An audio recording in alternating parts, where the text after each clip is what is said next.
In the last few years, there have been too many newly released MMOs that lack the quality what players actually want in a new open-world multiplayer title.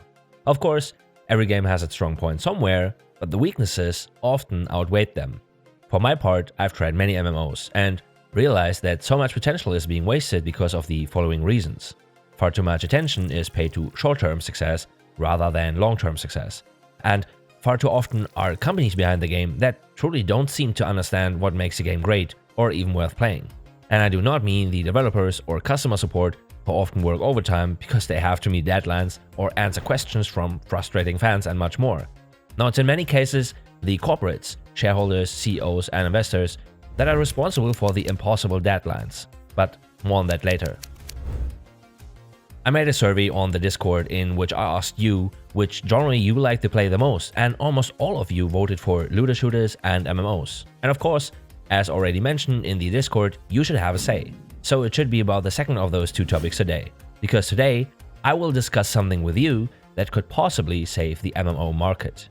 So the genre has disappointed more and more in the last few years, like I said earlier, and before the MMO player base tries something new, they prefer to stick with the current MMO. The reason for that is fairly simple. When there's no innovation, passion, or budget, the player base of other games have no reason to switch to a new one. But don't get me wrong though, I love to get on with my character in games and even more so in a newly released MMO. For example, roaming the world for the first time and especially experiencing the story with my friends. All in all, experiencing the first weeks in a new MMO has something magical to it, at least for me. But unfortunately, there has been a lot of slack in recent years when it comes to new MMOs. It has even gotten to the point where I completely stopped looking forward to games with such great ambitions. Then, yeah, let's face it, in the last years, there hasn't been one release that was honestly, in my opinion, worth it in the long term. But the good news is, I'm here today to talk about a special game in this genre that you could really look forward to. Yes, from the guy that has almost given up hope for something good. By the way, you will notice where this channel is heading and what content you can expect in the future. And with that, hello people of YouTube, we are Dasher. Good to have you here. If you enjoyed this video, please consider dropping a like and subscribe to this channel, it would mean so much to us. First of all, we have this kind of a big announcement. Yes, for anyone who didn't notice, Riot Games mentioned in the third quarter of 2020 what kind of games they'll do in the future, and there's one thing that stands out for me in particular. Riot Games, as you can see here, is going to make an MMO. And even if I don't play any of the Riot games, there's no denying how much quality is in each of one of those games. Certain problems or not, but those games have an extravagant quality as well as teams and fans that care about them. Admittedly, Riot Games had its fair share of problems in the past and there were different headlines about them, which basically were not in the favor of Riot, but they have shown that they want to better themselves and grow, unlike other giant corporations. At the end of the day, they learn from it, at least to some degree. And all in all, Riot Games is by no means a company that only creates negative press. It has to be said though, that not much is known about the new upcoming MMO except that this project will eventually become reality. But I for my part have big hopes for this MMO and I don't seem to be alone. Then, if you look around all socials, you will see people not only talking about it but also wanting a game just like this. The biggest advantage I see is that Riot Games has such a unique and I would say distinctive art style which in my opinion undoubtedly elevates all their games. The key point I'm talking about here is a unique art style that is timeless and caters to a wide variety of players from games like WoW to Elder Scrolls Online and much more. But not only that, Riot Games has the budget and the manpower to even realize such an enormous project. You know it. Many studios out there, especially small to medium-sized ones, neither have the budget nor the manpower to realize massive projects like an MMO. How many projects remain unchanged after a while, stay in early access forever, or are completely abandoned early on? But even if they do get out of the quote-unquote alpha phase, countless examples prove that creating an MMO is too hard for the majority of studios out there, because it's such a tremendous task to take on. But what if it doesn't live up to the expectations? If it gets released, of course. No small studio will ever get out of this quote-unquote hole. It's a financial disaster if something like this happens, and the amount of money an MMO needs just in the creating phase of it is utterly mind-boggling.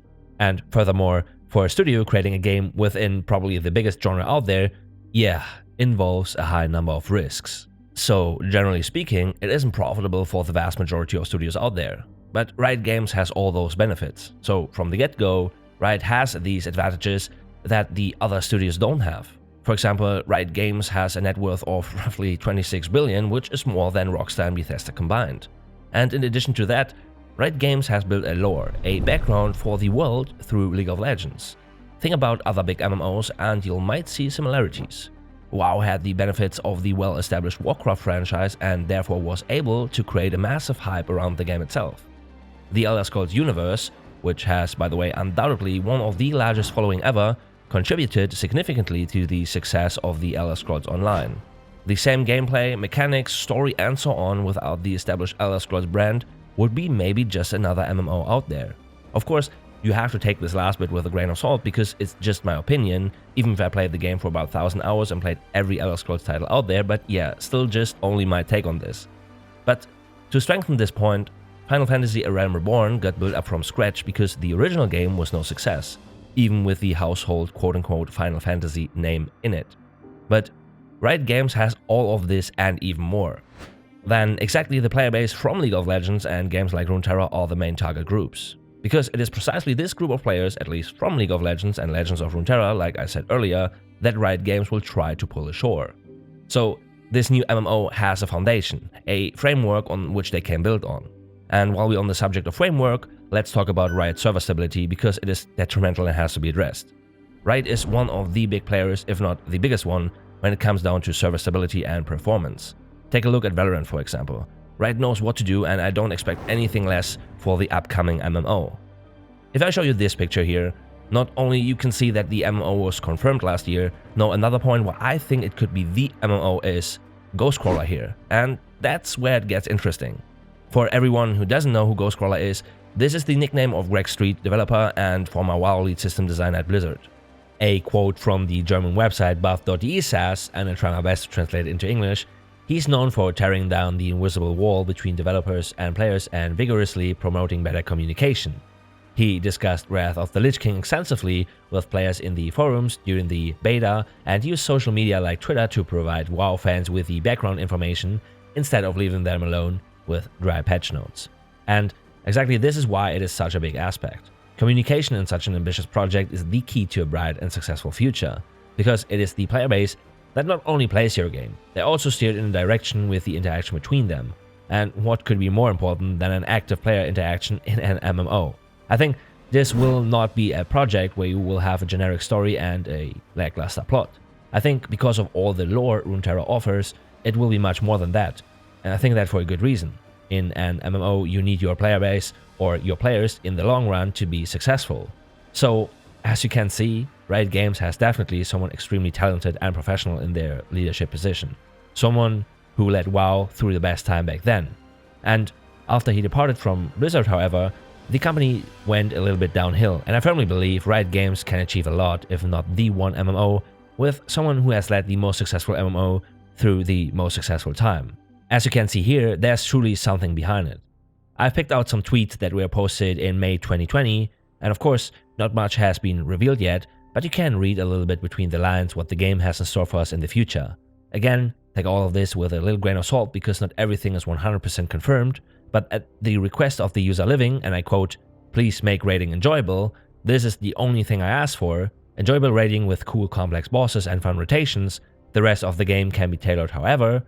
Ghostcrawler replied with, "I would be crushed if we failed on this." So, undoubtedly, we can clearly see that raiding will be in the game.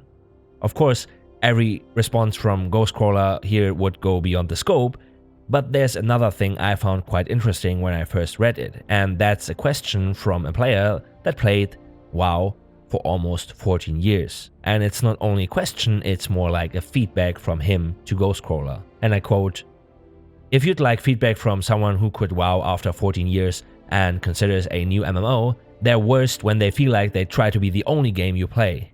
A big sell for my friends and I would be engaging content that doesn't require us to log in even daily if we can't." And to that, Ghostcrawler has replied the following: "It's cruel for any game to try to be the only game you'll ever play when there are so many great games out there. And it shows in my book at least that they are caring so much for this MMO. Basically, they try to be thoughtful about how to get both parties to play the game, casual players and the more hardcore ones, which is a great but also a difficult approach, of course. That is, if you want to, you can sink many hours a day into that game, but you also must not forget about the more casual fanbase of MMOs. Like I said earlier, a great approach, if this will become true, of course. But while we are at it, I'm curious what will be one of the most important points in an MMO for you. Please tell us in the comments below what you think and what are your thoughts about this upcoming MMO. I would love to see your take on this. And speaking of great, the lead quest designer, Mateusz Tomaszkiewicz, who was responsible, by the way, for the majority of the Witcher 3 and Cyberpunk 2077 story, announced that he will work for Riot Games. And he will not be the quest designer for a different game, no, he will work on the new MMO as well. It's just like Valorant and their other games. Riot brings people with experience on board, people with expertise in these areas. So Riot Games is not playing, we can clearly see this, and they have a goal in mind, and for a good reason. They want to make the best games on the market, and that's also reflected in the company's philosophy. At the beginning of the video, I've shown you that many companies out there make their employees work overtime because of the quote-unquote higher-ups. Riot Games, on the other hand, has clear points when it comes to seasonal breaks, life insurance, parental leave, and short and long-term disability. But not only that, they even posted a public letter about their goals in 2022 and beyond. Obviously, this would be too much to talk about here, and we'll maybe make another video on that topic soon, but they essentially talked about improving not only the infrastructure of the company, but improving the work-life balance as well. They want to operate like an indie company. They know, of course, that they are not indie anymore and those days are long gone, but they want to focus on the quality first and foremost, like an indie one. Basically, they want to make sure that every game they release will be a great product. Also, in the last year, Riot Games paid each of their employees a 10% cut. As mentioned in the beginning, Riot Games didn't do everything right. But these things as mentioned here are exactly the advantages that attract certain developers to you. Because for such an ambitious project, you'll of course need employees that can give free rein to their creativity. And with deadlines and whatnot, this just isn't feasible. You've seen it often enough so far. So I'm truly excited about what Riot brings to this game in the future and hope that they will be just as ambitious and not 1% less than 100 on this project. In the future, we'll be making lore and story videos for the upcoming MMO and educating you as a viewer about the established world, background, and much more of the upcoming game. If you enjoyed this video and want to hear from us again, be sure to hit that subscribe button before you go, and if you click the bell icon next to it, you'll get notified every time we'll upload a new video so you won't miss any new videos like this. As always, thank you for watching. This is Dasher, dashing into the next one. Peace.